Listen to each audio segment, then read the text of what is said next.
So I think within this, to kind of staying within the food category for a second, I think one of the most important things, in addition to the greens, is really adding or trying to get more of trying to eat more of your food in its raw state. Right.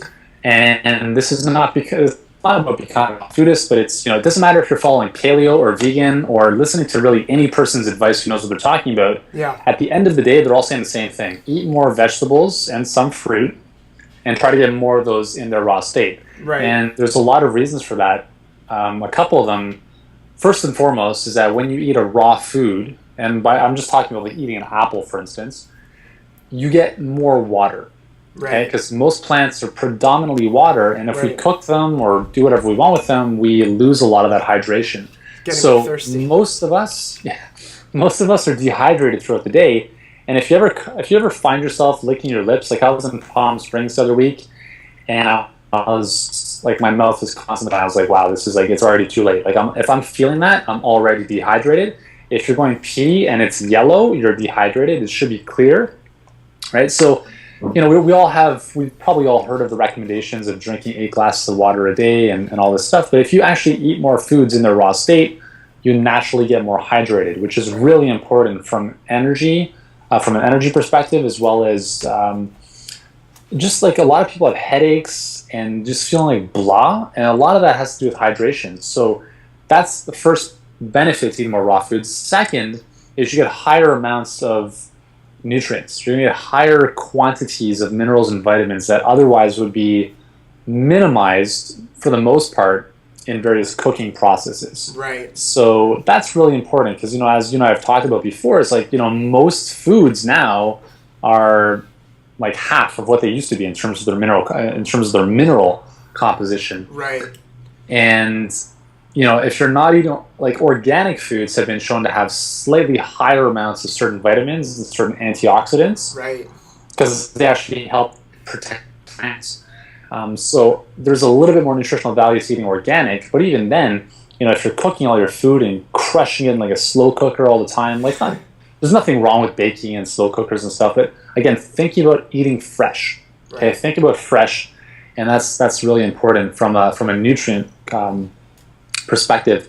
And the third reason is I like to hover between science and kind of magic sometimes. I define magic as simply something we cannot explain through science yet. Right. So one of those things, one of the things that really made a huge difference for me was when I first started eating this way, eating more fresh foods, eating more greens, is I had like just an absurd amount of energy. Like not the type of energy where you don't want to sleep ever, but it's the type of energy that it gives you sustained energy throughout the day. It helps you sleep better at night. It helps you wake up more refreshed in the morning, and you don't have those ups and downs.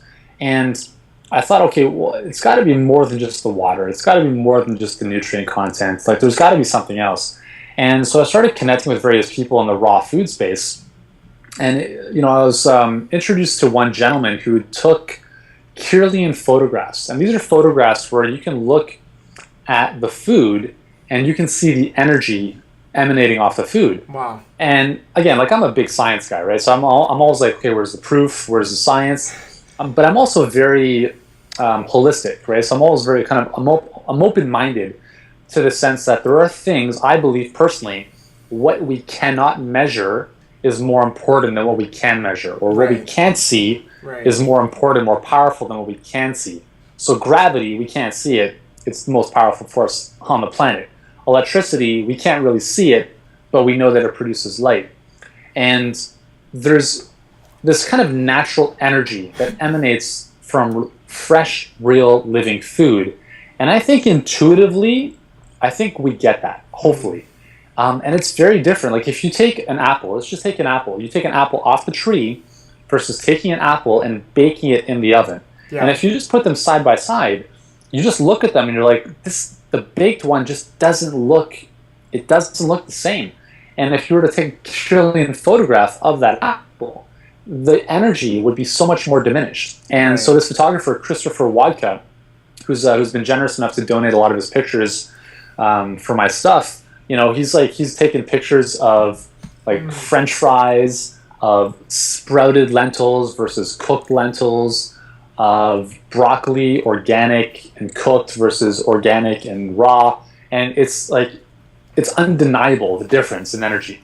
And there are some people out there that say, okay, this is quack and whatever. But I can tell you this.